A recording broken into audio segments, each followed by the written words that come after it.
Sir Mekedatu அப்படின்னா உங்களுக்கு தான் தெரியுமே, அங்கே போய் பார்த்தா தெரியும்.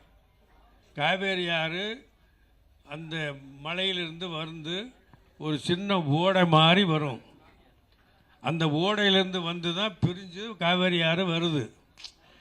இந்த ஓடை மாதிரி வாரி மாறி வரக்கூடியதை ஒரு ஆடு இங்கேருந்து அங்கே தாண்டும். அதுக்கு பேர் ஆடு தாண்டும் பாடம்னு பேர். ஒரு ஆடு இங்கேருந்து அங்கே தாண்டுற அளவுக்கு தான் அந்த ஓடை இருக்குது. அங்கே பார்த்தா தெரியும், வேகமாக தண்ணி பாயும், ஓடும். அந்த இங்கே இருக்கிற ஆடு அங்கே பாயும். அந்த ஆடு தான் அங்கே தாண்டுற அளவுக்கு தான் அந்த ஓடை இருக்குது, வாரி இருக்குது. அதுதான் ஆடு தாண்டும் பாலத்தை தான் மேகதாதுன்னு சொல்லிக்கிட்டு இருக்கிறாங்க. இப்போது அதில் வந்து டேம் கட்டுறதாக அங்கே உள்ள முதலமைச்சர் பேசிக்கிட்டு இருக்கிறாரு. அந்த டேம் அங்கே கட்டப்பட்டால் காவேரி இப்போ வரக்கூடிய காவேரி தண்ணீரை டேம் கட்டி இங்கே வரவிடாமல் அங்கேயே திருப்பி விடக்கூடிய முயற்சி நிச்சயமாக பண்ணுவாங்க. அதில் எந்த சந்தேகம் கிடையாது. டேம் கட்டுறது நோக்கம்னா தண்ணியை பாதுகாக்க, தண்ணியை பிரித்து கொடுக்க தானே. அப்போ வரக்கூடிய மேகதாதுக்கு அணை கட்டிட்டாங்கன்னா அந்த இடத்திலிருந்து, அந்த அணையிலிருந்து நீர் வந்து காவேரிக்கு வராது.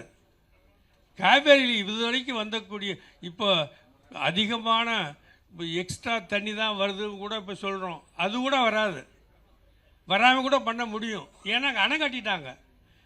அணை கட்டிட்டு அங்கே ஆயிரக்கணக்கான லட்சக்கணக்கான ஏக்கர் பக்கம் திருப்பி விட முடியும். அதனால தான் நம்ம அரசாங்கம், நம்ம தமிழ்நாட்டில் உள்ள அனைவரும் மத்திய அரசுக்கு எல்லாரும் சேர்ந்து ஒரு தீர்மானம் போட்டிருக்காங்க. எல்லா கட்சி சார்பாக மத்திய பிரதமரத்தில் போய் கூட்டு சேர்ந்து எல்லா சார்பாக போகணும். எதிர்கட்சி தலைவர் சொன்ன கருத்தை ஏற்றுக்கிட்டு தீர்மானம் போட்டிருக்காங்க.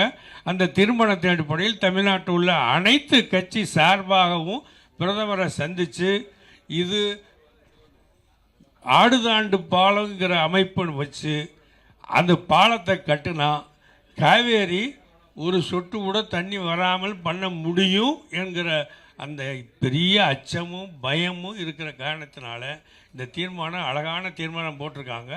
அந்த தீர்மானத்தை நடைமுறைப்படுத்துவதற்கு பிரைமணியத்தில் நாங்களும் வற்புறுத்துவோம்.